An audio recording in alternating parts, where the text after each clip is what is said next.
जिन्दगीमा धेरै काम गरेँ मैले। आज म 62 वर्षको भएँ। त्यस्तो रिमार्केबल काम मैले जिन्दगीमा खास केही गर्न पनि सकिनँ।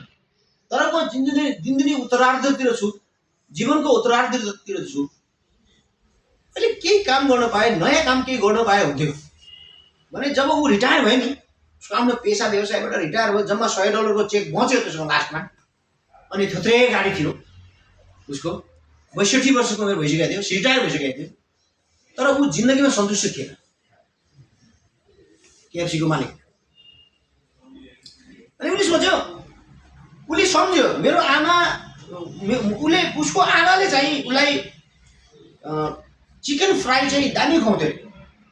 उसलाई सम्झना छ मेरो आमाको चिकन फ्राइड राइस चाहिँ रेसिपी चाहिँ दामी थियो। मैले अब मेरो आमाको त्यो रेसिपीलाई क्यारी गरौँ कि बाँकी जिन्दगी। 62 वर्षको उमेरमा उसले जति कति काम गरे सेटिस्फाई नभएपछि अनि उसले सोच्यो अब म जति बाँच्छु मैले मेरो आमाको चिकन फ्राई रेसिपीलाई सेल गर्छु है। अनि उसले मम्मीको चिकन फ्राई रेसिपी तयार गर्यो र उसले अर्डर लिन थाल्यो। आफै अर्डर लिन थाल्यो हैन। अनि ढोका, हरेक ढोका, मार्केटमा जाने हरेक ढोका, this is my chicken fried recipe, this is of my mother's chicken fried recipe, would you please buy? No.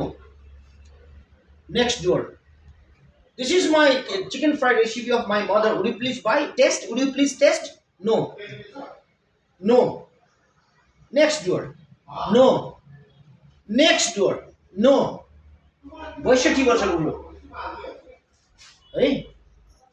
सपना चाहिन्छ मान्छे, एउटा डिटर्मिनेसन चाहिन्छ काम गर्नको लागि, इन्सपिरेसन पनि चाहिन्छ है।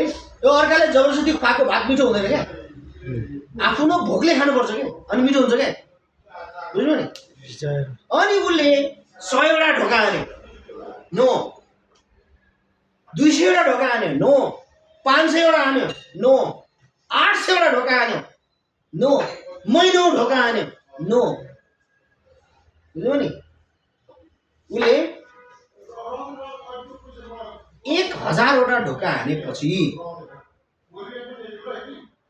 1001 ढोका हान्दाखेरि उसले पहिलो अर्डर पायो। फर्स्ट बुढो मान्छे आफै ढोका हानेको है।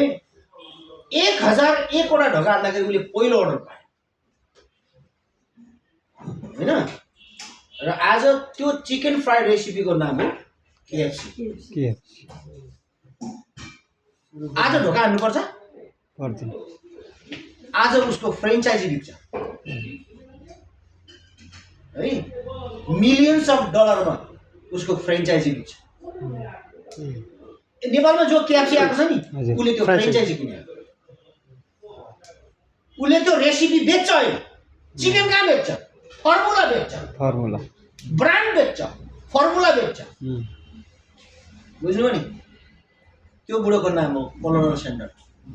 He started this business at the age of 62. अनि सेल्स त्यस्तो है, ब्रान्ड भ्यालु भने त्यस्तो। किन पर्यो?